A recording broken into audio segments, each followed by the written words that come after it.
Et messieurs les élus, mesdames, messieurs, c'est avec un réel plaisir que je suis amené à vous parler du Grande-Bretagne, étant personnellement concerné par le sujet. Je dois tout d'abord remercier notre maire, Daniel Valero, pour avoir, d'une part, eu l'idée de baptiser cette allée des Chênes, allée du Grande-Bretagne, en mémoire de cette unité des forces aériennes françaises libres, et d'autre part, de m'avoir permis de vous en entretenir.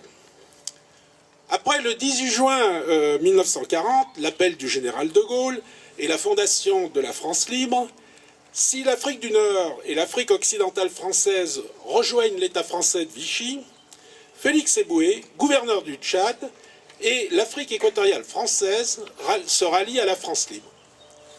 À cette époque, au Tchad, était stationnée à Fort-Lamy, actuellement Djamena, une unité aérienne qui deviendra ultérieurement le Grande-Bretagne. En mars 1941, cette unité sera en appui du général Leclerc sur l'expédition de Koufra et, vous le savez, le fameux serment de Koufra. Le 1er janvier 1942, cette unité devient le Grande-Bretagne.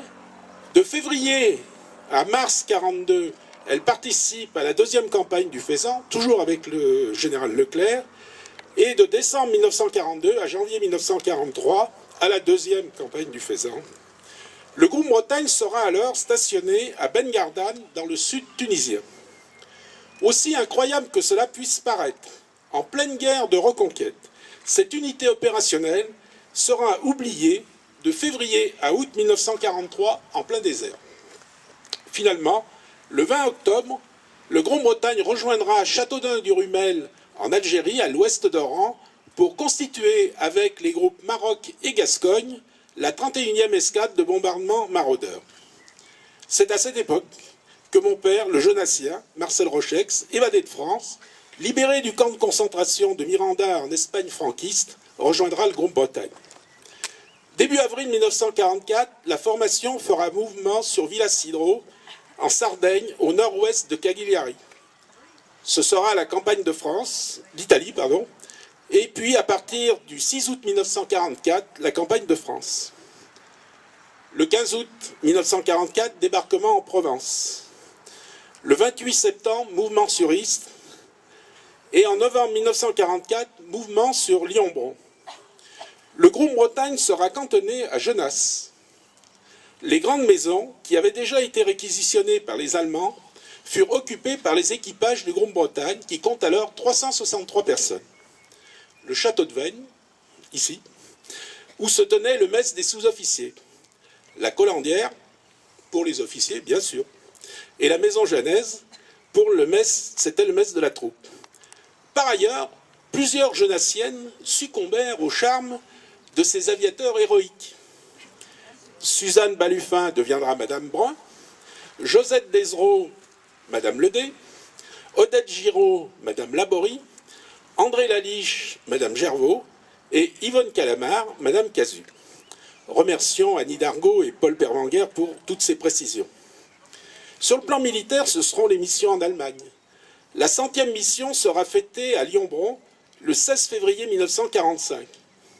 Le 28 février, le maraudeur numéro 32 s'écrase à proximité de Colombier, faisant 2 morts. Le 20 mars 1945, déplacement sur Dijon, sur Saint-Dizier. Et du 17 avril, mission destinée à réduire la poche de Royan. Bon, le 8 mai 1945, bien sûr, c'est l'armistice. Et le 18 juin, le Grande-Bretagne défilera en forme de croix de Lorraine au-dessus de Paris. Ah bah voilà, bravo.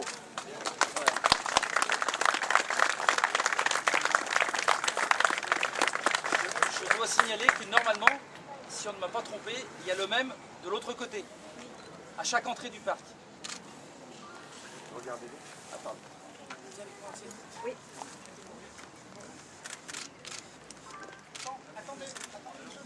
Pardon, excusez-moi. Je vais dire les hommes, on a les dames, j'oserais pas. Les hommes, ils ont moins de cheveux. Les hommes, j'oserais. Ah là voilà. Ah bah oui, il a des cheveux blancs. peut le dire. On peut le dire.